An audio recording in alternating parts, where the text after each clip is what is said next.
todas as estações do ano, a Aromatic está presente na nossa vida, para presentear, para alegrar, para encantar. Os produtos da Aromatic podem ir para o seu carro, para a sua casa, para o seu trabalho e para aquela pessoa que você ama. O ano todo, a Aromatic faz parte da nossa vida. Conheça o consultório do Dr. Gustavo Belosi, seu especialista em cirurgia bucomaxilofacial.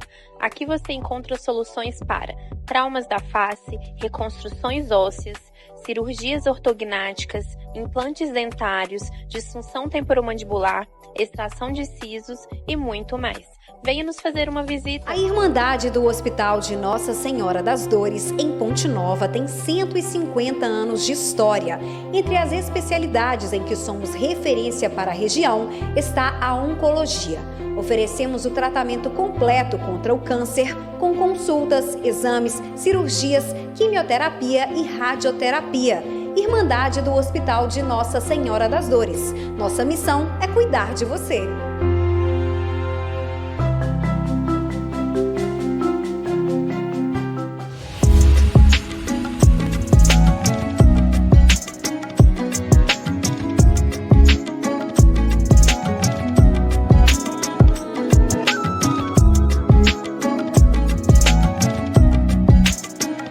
Olá, estamos aqui no Brenda Pod, o Encontro e Tanto. Hoje é quarta-feira, mais um dia de convidados ótimos. Logo a Brenda estará de volta, mas eu estou tendo a alegria de substituí-la essa semana. Então estarei a semana toda aqui com vocês. E hoje eu trouxe a Yara de Liz, que ela é fantástica, ela é enfermeira e ela vai falar sobre um assunto bem polêmico, bem bacana. Quando uma pessoa, você, recebe um diagnóstico e aí fala, não tem cura, bate o martelo, que você tem, não tem cura. O quanto de verdade você pode ter disso? Será que é mesmo assim? Será que é uma verdade absoluta? Será que existem outros caminhos, outras possibilidades? E aí eu decidi trazer alguém com experiência suficiente na área aí de doenças autoimunes, de doenças graves, para poder falar sobre esse assunto para a gente e trazer alternativa para quem recebeu um diagnóstico, às vezes, muito difícil de ouvir. Bom, Yara, eu vou pedir que você, por favor, se apresente para quem está nos assistindo. Boa tarde, Ana. Agradeço a presente oportunidade de estar aqui falando com vocês sobre um assunto que é bem paradigma, sobre essa questão de doença, quando a gente recebe esse diagnóstico. Primeiramente, eu vou me apresentar. Eu sou Yara, eu sou enfermeira, eu atuo com esses pacientes de doenças autoimunes desde 2014. Eu iniciei esse trabalho lá em Ubá, que foi a minha porta de entrada, onde a gente tinha uma clínica, e hoje eu atuo com esses pacientes aqui em Viçosa desde 2019.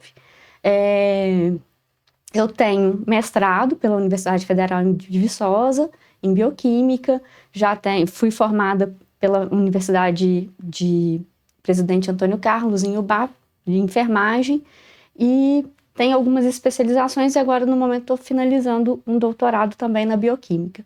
Então, o que eu posso te falar sobre doença? Que é um assunto bem polêmico, que quando os pacientes eles recebem o diagnóstico, independente de qual doença, agora eu não vou citar a doença, vou abranger o assunto, todo mundo só dá um tempo para a pessoa. E a maioria das doenças, na questão de autoimune, vamos falar da questão da autoimunidade, é não ter cura, que são doenças crônicas. E aí eu fico me perguntando, assim, como profissional e como pessoa, como que a gente gostaria de receber esse diagnóstico? Será que realmente não tem cura? Por que será que não tem cura? E é meio, vamos falar assim, é o paradigma de uma pessoa da saúde estar tratando dessa forma, porque a gente tem vários tipos de medicamentos avançados, inclusive para esse tipo de vários tratamentos de doenças autoimunes. Porém, quando a pessoa recebe o diagnóstico, já fica intrínseco na pessoa que ela não vai se curar de forma alguma. E hoje nós temos várias práticas integrativas que podem ajudar e já tem resultados comprovados em relação a isso. Porque não sei se as pessoas conhecem o assunto de epigenética, que são fatores ambientais, fatores intrínsecos, que atuam no DNA, que atingem o DNA e fazem modificação genética. Então, isso, vamos dizer assim, questão de energia. Vamos mudar um pouco do assunto e ver o foco de energia. Se uma pessoa, desde sempre, só escuta que ela está doente, como que você acha que ela vai reagir? Como doente. Como doente. E se toda hora, todos os lugares que ela frequenta, ela só escuta que ela é doente, há uma possibilidade de cura, mesmo ela tomando a medicação? Não, porque tem uma verdade já condicionada. Então, as pessoas são condicionadas à crença, vou usar essa palavra, a crença, de ter a certeza absoluta que jamais se cura. Então, como pode... antigamente falava em milagre, vamos dizer assim, mas tem práticas milenares, por exemplo, bioenergia, constelação familiar, reiki, apometria, acupuntura, me ajuda que são vários, e você dá... São inúmeras. Massoterapia, microfisioterapia, inúmeras. E nós já tivemos comprovações de pacientes autoimunes serem curados por essas práticas. Mas e a questão de acessibilidade? E a crença limitante, que também está muito relacionada a não curar, porque como o paciente já está tão automático no não curar, será que realmente o que tem por trás dessa não cura, dessa doença?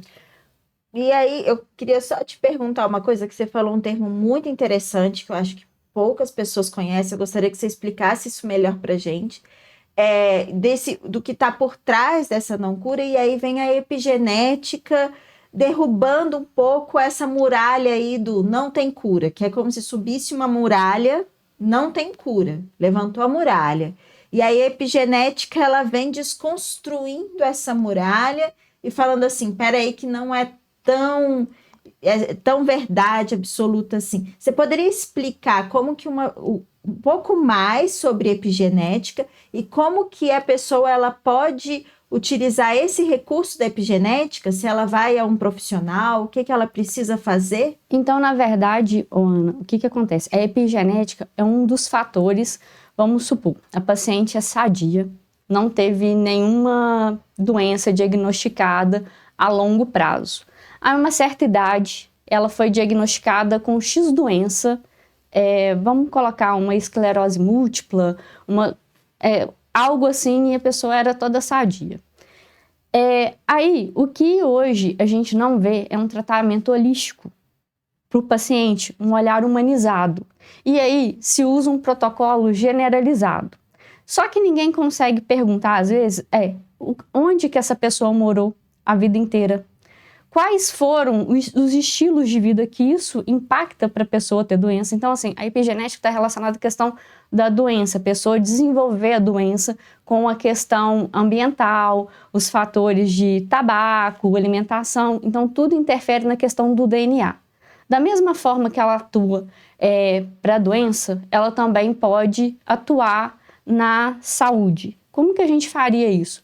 Mudando o ambiente, mudando o estilo de vida, porque as pessoas têm o hábito de achar que remédio resolve tudo. Nós temos, a humanidade foi criada para acreditar que medicação resolve tudo. Resolve, sim, mas ela não é um único meio, tanto que a gente precisa fazer atividade física, mudar hábito. Então, sem isso, porque, por exemplo, quando uma pessoa tem uma doença, vamos dizer assim, um câncer, saindo tem que mudar toda a alimentação. A pessoa, quando tem uma doença autoimune mesmo, vamos falar da esclerose, fibromialgia,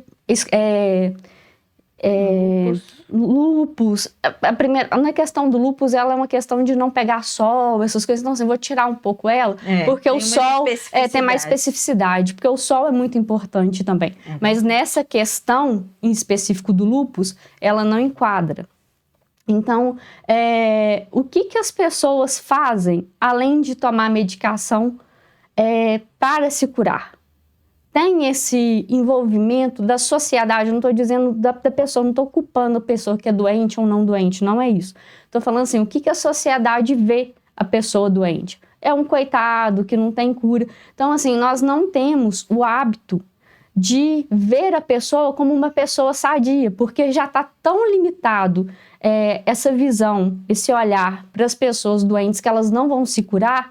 Então a pessoa acaba acreditando friamente que ela não vai melhorar de forma alguma. E também tem uma outra questão, não sei se você já viu um estudo sobre os cristais de uma água, que aí você vai falando as palavras, quando a questão da energia, o quanto ela é importante, aí vem a questão da epigenética, que a gente consegue fazer alteração e também energética, e aí entra a questão de DNA. Por quê? Se eu pego uma água, isso daí já tem comprovado, já tem estudo comprovado, eu pego uma água e só falo coisas ruins nela, vamos falar, você é doente, você é isso, você é aquilo, a água fica até parece que tem fungo, né? Ela fica com esse e olhando fungo. pelo microscópio, ela fica toda desintegrada, né? E quando você pega uma água que você fala só coisas boas, e tem cristais também relacionados a isso, gratidão, cura, que dia feliz. Então, nós, seres humanos, não somos condicionados a ver a vida, independente de estar bem ou não, de estar doente ou não, de uma forma boa. A gente está sempre condicionado ao ruim. Então, a doença é ruim. Se a gente parar para olhar a questão da doença, você como vamos falar assim, uma das pessoas de práticas integrativas, vai ter um olhar diferente, como hoje eu tenho um olhar diferente sobre doença. É talvez olhar para dentro. O que essa doença tem para nos mostrar? Que a pessoa não está... Tem algumas doenças que a pessoa fica realmente acamado, com dificuldade de fazer, mas até isso, o que olhar eu tenho que ter para essa situação? Como eu posso mudar isso? Medicação resolve? Sim, até um espaço curto de tempo. Até a gente ter que mudar de biológica, entra várias questões médicas que aí eu não vou entrar no contexto, eu vou ficar mais na questão de práticas integrativas. Então, até mesmo as medicações em si, o corpo tem um limite para poder responder aquela medicação XYZ.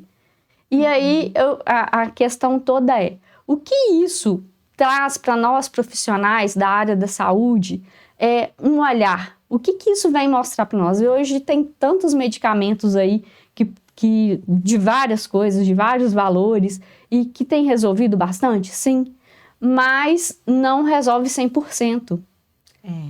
Existe muito além. E nesses estudos, né, sobre a água, eu achei ótimo você comentar sobre isso, que aí, assim, é um raciocínio muito simples, né, na verdade, porque aí se você, por exemplo, se você já mais que comprovou que uma água que ouve palavras ruins, ela fica desintegrada, as suas moléculas ficam bem ruins, feias, olhando de um microscópio a água fica feia, e a água ouvindo palavras bonitas, a hora que olha pelo microscópio, ela parece um floco de neve, parece umas cristal, flores.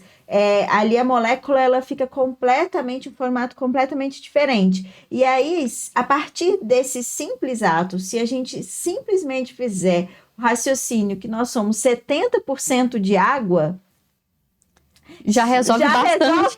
70% de água, dos problemas, né? Sim, que nós temos. E que, na verdade, se você parar para analisar, são problemas que nós mesmos causamos. Olha só, antigamente, questão de obesidade, vamos falar num contexto geral da doença. Questão de obesidade era muito pouca. Por quê? A gente não tinha pão, não tinha biscoito, não tinha... franquias. Né? Então, as pessoas se alimentavam mais saudável. Tanto que a primeira coisa que quando a pessoa se adoece, o que é? Ingerir alimentos saudáveis, ingerir vitaminas, tomar o sol, por isso que eu deixei a questão do lúpus, que a vitamina D é super importante, além também da vitamina D ser muito importante, ela também atua na questão do humor. Então, a pessoa fica... Que aí a gente tem que lembrar também que uma pessoa que está doente, ela não consegue ter uma autoestima. E, além disso, a gente tem que pensar também é muito além, sabe, Ana? Quando a questão de doença, a gente acha que só dá um remédio, a pessoa vai para casa com aquele remedinho e tá tudo certo. Não. A gente tem a questão da psoríase, por exemplo, artrite psoriásica, que a pessoa fica toda escamando e é lesão na pele. Então, assim, como que esse ser humano é tratado? Eu já presenciei um paciente relatar de quando ele ia pegar o ônibus, todo mundo dentro do ônibus afastava dele, achando que ele estava com uma doença contagiosa. Então, assim, primeiramente, vem um julgamento da sociedade, independente de tudo, sem saber, tá certo, existem doenças contagiosas e tal, ok, mas antes da gente olhar para a pessoa, a gente olha para a doença. Então, assim, hoje, eu fiquei muito feliz pelo convite, para a gente poder olhar até como ser humano, com um olhar diferente para a doença. E que do mesmo jeito que a gente ser mais altruísta, do mesmo jeito que aquela pessoa poderia ser com a gente. Então, assim, o que eu poderia fazer para melhorar o dia daquela pessoa? Que a pessoa, quando ela está no estado de doença, vamos pensar que ela está no estado de sofrimento. Uhum. Então, e aí ela só toma pancada. Ou ela é vista como alguém que não tem utilidade, né? Um doente, um coitado, como você bem disse, ou ela é evitada, né? Como se fosse perigoso estar perto dela. Mas eu queria aproveitar esse gancho para te perguntar um outro terceiro perfil de pessoas que sofrem muito também. Aquelas pessoas, por exemplo, da fibromialgia, que passam dores absurdas, síndrome do intestino irritável, insônia, que tem toda uma síndrome difícil, não só a fibromialgia, mas no caso, doenças que elas não aparecem. E aí as pessoas não acreditam que essa pessoa está doente, que essa pessoa pode ter dias de limitações. Como que você acha, assim, que essa pessoa ela pode lidar com isso? Porque elas ficam magoadas, né? De se sentirem mentirosas. Na verdade, para a gente parar para analisar, isso é o dia a dia dessas pessoas. Que a gente, no consultório, a gente chama isso como doença silenciosa, que as pessoas não veem. Por exemplo, um exemplo que eu dei da artrite psoriásica, da psoríase, a pessoa está vendo, é uma pessoa doente. Então, ali tem um julgamento, mas a pessoa é tratada como doente. Tudo bem até aí? Aí, o que acontece quando a pessoa tem vamos falar da artrite também reumatoide, da espondilite. As pessoas têm dificuldade de se levantar, elas têm dificuldade de assentar, levantar, vamos colocar de um ônibus, tem dificuldade de descer degraus. Então, assim, a pessoa não vê. E aí, o que acontece? Acontece a questão da baixa autoestima desses pacientes. Eles já trabalham com luto, que aí nós temos duas formas do sistema autoimune operar. Ou é na luta e fuga, que é na doença, ou é na cura. Geralmente, essas pessoas estão atuando na luta e lutando pela sobrevivência, pela fuga e sempre tá correndo por alguma coisa. Fugir daquilo ali. E aí ele já tem que, a pessoa, já aconteceu dos pacientes relatarem que eles são, dentro de casa, são vistos como pessoas preguiçosas, que não querem fazer os serviços domésticos. Geralmente tem alto índice de divórcio nesses casos. Eu não sei se você já teve a oportunidade de acompanhar. São pessoas que ficam literalmente abandonadas. Não, é isso que eu gostaria de estar trazendo para a sociedade, de ter um olhar diferenciado para aquela pessoa. Não é compaixão dó, é compaixão de falar que aquela pessoa está com uma dor além do que a gente pode ver. E que ela tem uma dignidade que convive com essa dor, ela continua digna, ela é além dessa dor, ela é além dessa doença, né? Diminuir um ser humano a uma doença, a um diagnóstico, a uma dor, e olhar para ele, como você bem disse, só por esse viés, ou então olhar como se isso não existisse nele, é uma crueldade, né? Porque esse ser humano, ele tem uma dignidade, ele tem outros aspectos, ele tem vida, ele não é um diagnóstico ambulante, ele é um ser humano. Ana, eles são pessoas, e são pessoas incríveis, e além, são incríveis, e assim, o que eu vejo, eu cresci muito como ser humano, por ter, eu vou falar que eu sou uma pessoa felizarda, de ter pessoas dessa forma ao meu lado, porque elas trazem uma experiência de vida incrível. E assim, no meu ponto de vista, são as pessoas mais fortes que eu já conheci. E são pessoas que não desistem e que, por mais que as coisas estão ruins, tem pessoas que se entregam, ok? Mas tem aquelas pessoas que, para não ter dor, já teve relato também de paciente, para não ter dor da artrite, de fazer artesanato, para fazer, porque não tem condição, porque aí tem uma outra questão também de não ter acesso como fisioterapia, por exemplo, para artrite, para não atrofiar. Então, por ela não ter condições financeiras, ela passou para ter o artesanato e com o artesanato ela consegue se sustentar. Então, olha só, olha que incrível. Então, na dor, a pessoa ainda conseguiu encontrar um meio para ela se sustentar e se, vamos falar assim, autocurar, para a gente trabalhar a autocura, porque ela está ali. E ali é o mundo dela. É uma forma de válvula de escape da pessoa. E quantas pessoas têm essa oportunidade de ter esse olhar diferente para a situação? O papo tá muito bom e agora nós vamos para o comercial, mas depois dos comerciais eu quero muito que você fale sobre esses dois caminhos que você citou, que eu achei muito interessante, que ou a pessoa vai para a luta ou fuga, ou ela vai para o caminho de cura. E eu gostaria muito que você falasse sobre esses dois caminhos para nós. Até para a gente voltar para a questão da epigenética, que a gente volta nela de novo. Sim, sim.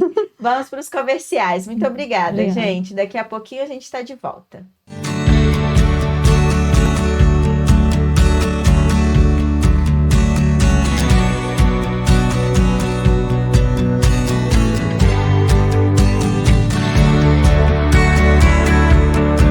Todas as estações do ano, a Aromatic está presente na nossa vida, para presentear, para alegrar, para encantar. Os produtos da Aromatic podem ir para o seu carro, para a sua casa, para o seu trabalho e para aquela pessoa que você ama. O ano todo, a Aromatic faz parte da nossa vida.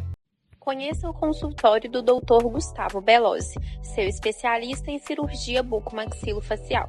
Aqui você encontra soluções para traumas da face, reconstruções ósseas, cirurgias ortognáticas, implantes dentários, disfunção temporomandibular, extração de sisos e muito mais. Venha nos fazer uma visita. A Irmandade do Hospital de Nossa Senhora das Dores, em Ponte Nova, tem 150 anos de história. Entre as especialidades em que somos referência para a região está a oncologia. Oferecemos o tratamento completo contra o câncer, com consultas, exames, cirurgias, quimioterapia e radioterapia. Irmandade do Hospital de Nossa Senhora das Dores. Nossa missão é cuidar de você.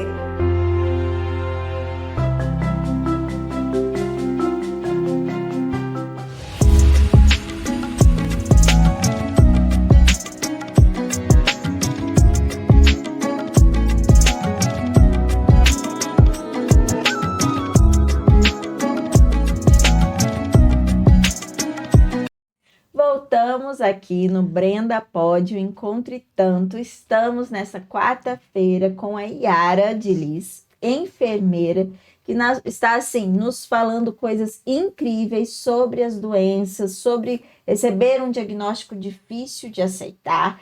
E aí, Yara, eu gostaria que você falasse um pouco mais desses dois caminhos, que você disse que tem o caminho da luta ou fuga e tem o caminho da cura, e que na sua experiência, e claro, estudos, análises, assim, percebe que a maioria das pessoas, após receber um diagnóstico, me corrige se eu estou errada, tá? Mas depois de receber um diagnóstico, a maioria das pessoas, elas vão pelo caminho da luta ou fuga, e menos pessoas para o caminho da cura. Gostaria que você descrevesse um pouco qual é a diferença entre esses dois caminhos. Como que é o caminho da luta ou fuga e como é o caminho da cura? Então, beleza, vamos lá. O caminho da luta ou fuga é o caminho da sobrevivência. A pessoa está com o corpo dela o tempo todo em alerta. Imagina a questão de você estar recebendo um diagnóstico e sabe que o seu diagnóstico é crônico, vai ser para o resto da vida. O seu organismo, o seu corpo humano é a máquina mais inteligente e você como fisioterapeuta sabe, ele é incrível, ele responde muito bem. E como que aciona isso? São sistemas de alerta. O corpo fala, poxa, vou morrer, então o que eu preciso fazer? Então aí vem várias questões, aumento de cortisol, você pode, não sei se você já teve observou que a maioria das pessoas que tem alguma doença crônica, ela vem com doença de base associada, uma diabetes, uma hipertensão. Vamos dizer que isso é questão de sobrevivência. Ela já ligou o sistema de alerta dela no sistema autoimune, falando assim, eu preciso sobreviver a qualquer custo. E eu tenho que sobreviver. E aí a pessoa já entra naquele automático. Por isso que hoje as pessoas também estão vivendo muito no automatizado.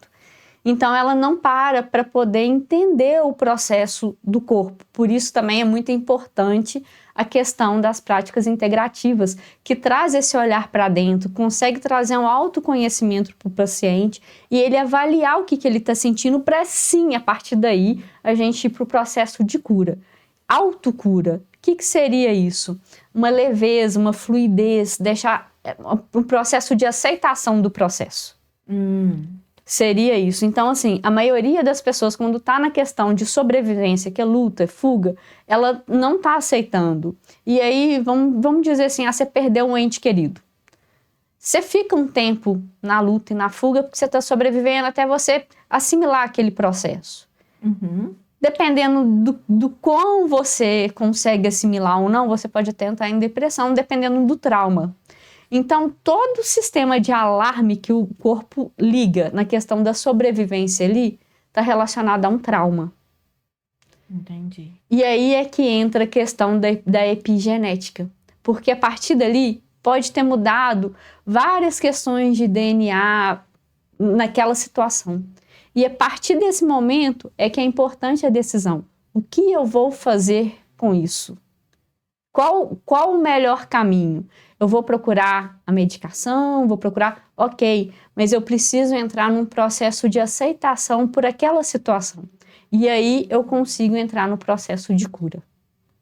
E aí é quando você diversifica os seus recursos, pelo que eu estou entendendo. Porque, pelo que eu entendi, no caminho de cura, você não faz assim, poxa, eu acho que esse remédio aqui é suficiente. Esse remédio aqui, esse comprimido é capaz de curar tudo o que envolve um processo de adoecimento. Não, no caminho de cura você passa a refletir mais, você passa a olhar para uma visão mais ampla e aí você busca todos os recursos possíveis. E aí nisso entra o importante papel das terapias integrativas, que oferece essa possibilidade de reflexão. Exatamente, de reflexão e de mostrar um caminho do meio. Eu acho importante muito falar desse caminho do meio. Porque, vamos dizer assim, eu não posso de forma alguma falar que esse é um remédio, os pacientes vão ficar bem. Seria insanidade e negligência da minha parte falar isso. Não estou falando isso. Eu estou falando que, além da medicação, nós temos uns outros caminhos, que aí seria o chamado caminho do meio. Que caminho seria esse? A aceitação do paciente. Primeiro, quando a gente vai fazer a aplicação da medicação, eu acho muito importante um ambiente.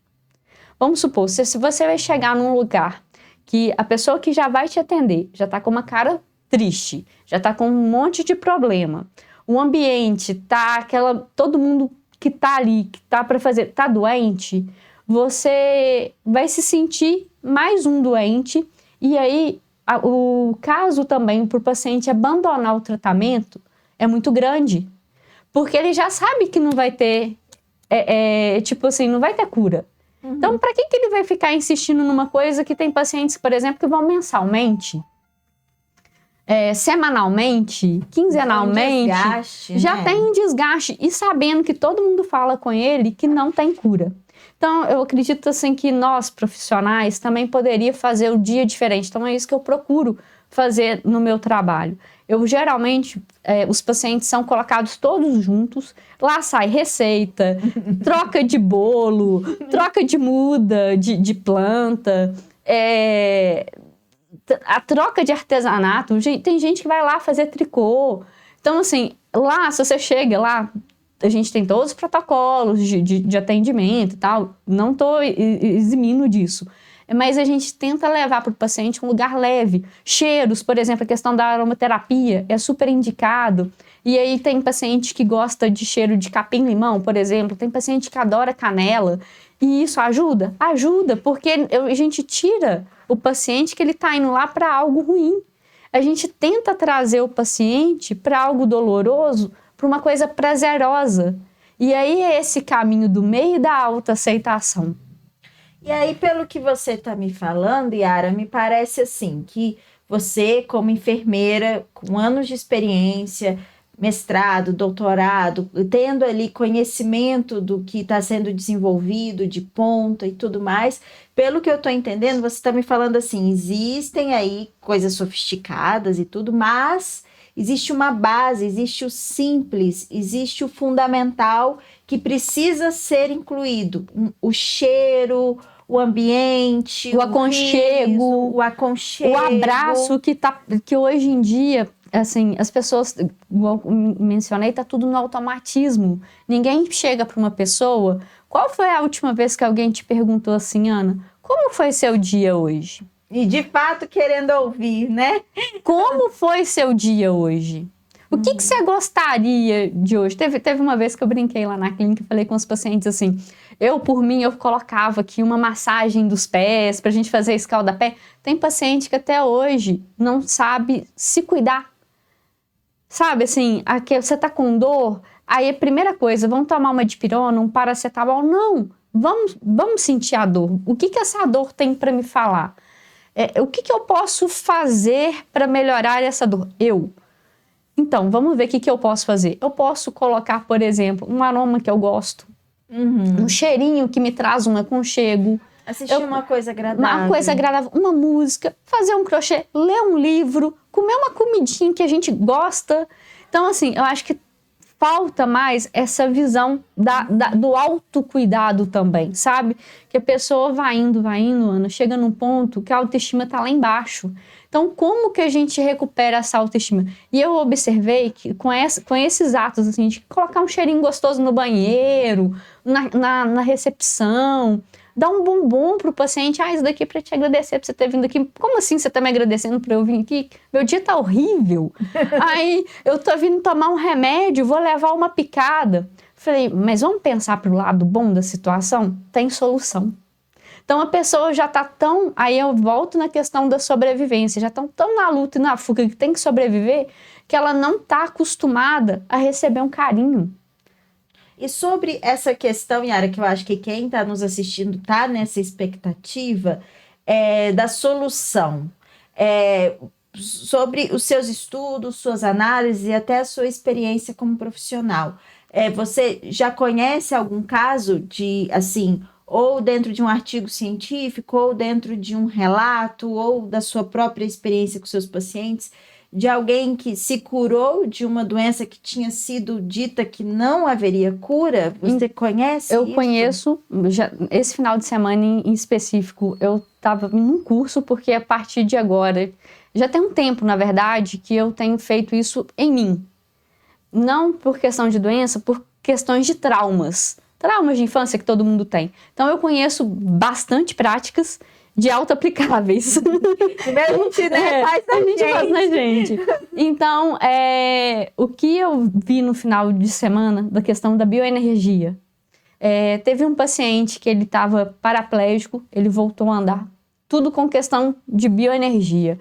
Um paciente com autoimune, a doença dele cessou, não tem mais. Então, assim, tá tendo vários casos, só que o que acontece? Vamos dizer assim, para a indústria farmacêutica isso não é interessante, porque as pessoas... e o que chama atenção numa notícia? É o negativo, falar de uma coisa ruim. Então, você chega lá falando de uma coisa boa, não traz mídia. Traz. Vamos ser sinceros. Você liga a televisão, tem notícia boa lá? Mas tem um público imenso, né? Agora começa a colocar na televisão coisas boas. Olha, um paciente paraplégico melhorou com uma prática integrativa. Um paciente que era uma criança com autoimune melhorou. Uma que estava com encefaleia, o outro que tinha glaucoma. Então, assim, tem vários estudos já, só que vários... vamos falar assim, testes, né? Vamos colocar aqui, já foram várias comprovações, a pessoa ali Eu mesma tenho uma hérnia na cervical e eu tinha muita dificuldade de virar para a direita, para a esquerda, e eu não tinha força no braço. É óbvio, eu não tomei medicação. Eu fiz fisioterapia por longo prazo. Hoje eu faço atividade física, já tem um bom tempo que eu pratico atividade física e fui usando todas as práticas integrativas.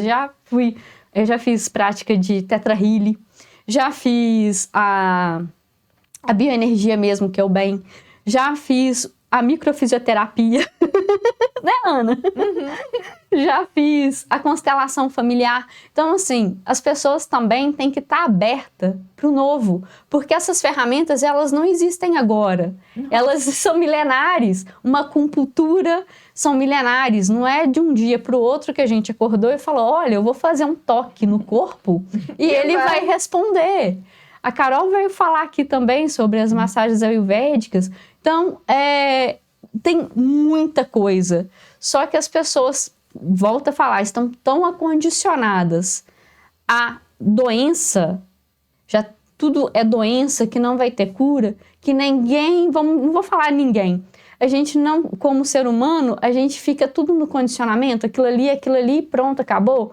E as pessoas que saem um pouco desse viés são consideradas doida, não que é isso, não existe. Vai falar que se eu fizer, vão falar assim, pôr uma mão ali, fazer um reiki, por exemplo, fazer toque no corpo, vai responder. Aí eu volto lá atrás nas questões das respostas do nosso corpo, de fuga, e de autocura. O corpo, ele traz todas as mensagens. Aqui tem vários DNAs, tem várias mensagens de como o nosso corpo funciona. Quem melhor para nós para falar é o próprio corpo. Então, essas práticas trazem para nós conversarmos com o nosso corpo. Olha que maravilhoso! Que simples, né? Que eficiente. E existe desculpa, mas assim, existe uma frustração assim, né? Porque aí quando as práticas integrativas não dão resultado, que às vezes em determinado momento acontece, aí fala assim, não funciona. Às vezes assim, foi o profissional que você foi, é o momento que você foi, o contexto, mas não, se não teve o resultado naquele dia, naquela hora, olha aí, as práticas integrativas não funcionam. E se elas funcionam, foi milagre. Mas aí é que tá o paradigma, Ana, que eu comentei, é a questão da aceitação. A pessoa foi para aquela prática, para aquele momento aberta, de coração, vamos usar assim, de coração aberto, para aceitar o que tem ali atrás daquela doença, que a gente está olhando a cura. É uma frase que eu escutei esse final de semana, a cura vem de dentro. Ninguém melhor que nós mesmos, do que nós, para poder fazer a nossa própria cura. Então, assim, o que o corpo está me falando? Que lição que eu tenho que aprender em relação a isso? Por exemplo, aqui está doendo, mas eu não fiz nada, tá? Mas que trauma que te trouxe aquela memória daquela dor? Vamos trabalhar ela. Então, a pessoa não quer saber do óbvio. O simples e o óbvio não tem, vamos dizer assim, não tem valor. E igual você comentou, nosso corpo é de 70% água. Se a própria água que eu falo nela assim, gratidão água, muito obrigada, sua linda, nossa, hoje eu tô me sentindo maravilhosa. Começa pelo simples, começa se autoaceitando. Eu acho que o caminho é esse, sabe? Da autoaceitação e o que eu posso fazer de dar o meu melhor hoje. É uma coisa que eu me pergunto sempre, sabe, Ana? Às vezes a gente não tá no nosso melhor dia. Nem tu, porque, nossa, essa menina tá linda, tá tudo perfeito. Não, a nossa vida não quer dizer que ela é perfeita. Bons momentos vêm e ruins momentos também vêm. Só que a gente tem que passar a olhar para isso com uma neutralidade e não existe ruim ou bom. Tinha que acontecer o que tinha que acontecer. O que isso veio me trazer de mensagem, sabe? E assim, eu tô passando por alguns desafios em questões familiares. Nossa, na hora que eu vejo, eu falo, gente, como é que eu dou conta de fazer isso? É pra gente olhar pra dentro, o que essa questão veio me trazer? Que olhar que eu tenho que ter para isso? E com isso a gente vai se curando, porque toda doença está relacionada a um trauma. Que trauma é esse? E aí, para fechar, Yara, nosso papo, infelizmente, olhe para ali, por favor, e me fale o que você gostaria de falar para uma pessoa, como assim, quem está nos assistindo recebeu um diagnóstico difícil. O que você gostaria de falar para essa pessoa agora? Então, eu sei que é um momento que não é tão bom, a gente pensa sempre no pior, por que isso está sempre acontecendo comigo, minha vida é ruim, é isso, aquilo, mas antes de negar tanto, colocar tanta energia negativa numa coisa que já não está tão bom assim, parar, respirar e analisar o que isso tem para me trazer, para eu olhar para mim. O que eu posso fazer para eu melhorar? Tá, não tem cura, mas o meu corpo aí tem até uma coisa, que ele é mera semelhança de Deus, nosso corpo é perfeito, né? Vamos dizer assim, o nosso corpo é perfeito. Não tô querendo de colocar espiritualidade, não é isso. Tô falando que o nosso corpo é perfeito. Se ele é mera semelhança de Deus, então ele é perfeito. Então, o que eu posso fazer para trazer a perfeição, que é a cura, pro meu corpo? Vai estar todos os dias bons? Não. Dias bons e ruins, eles existem. Mas para poder mostrar para nós o que a gente pode melhorar. Então, se todo mundo saísse de casa pensando assim, nossa, o que eu posso fazer para melhorar hoje? Não para mim, é para o mundo melhor também. Porque se a gente vai melhorando, como eu mencionei, nós somos frequências energéticas. Se a gente começa cada um melhorar um pouquinho, olha que mundo maravilhoso que a gente ia ter. Aí seria mais esse não vou falar esse recado, mas seria assim, de coração, o que eu faria se eu recebesse uma notícia muito ruim de uma coisa que realmente não teria cura. Eu falava, cancelo, porque eu sou mera semelhança de Deus, meu corpo é perfeito, então o que eu vou fazer com isso?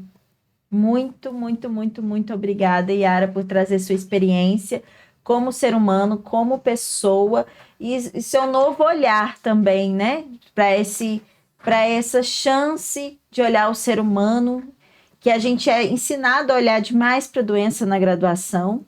Sim. E aí a gente tem um momento que precisa se dar a oportunidade de olhar para o ser humano, né? Muito, muito obrigada, Yara. Muito obrigada, gente. Muito obrigada. Muito obrigada, gente. Muito obrigada, Ana, por essa oportunidade e que, assim, que nós profissionais também pudéssemos sairmos da caixinha e ter um olhar mais amplo para a situação. Não custa tanto assim. Né? Não vai doer ninguém. Não dói, pelo contrário, é libertador. Muito obrigada, gente. E eu espero vocês aqui amanhã no podcast. Tchauzinho.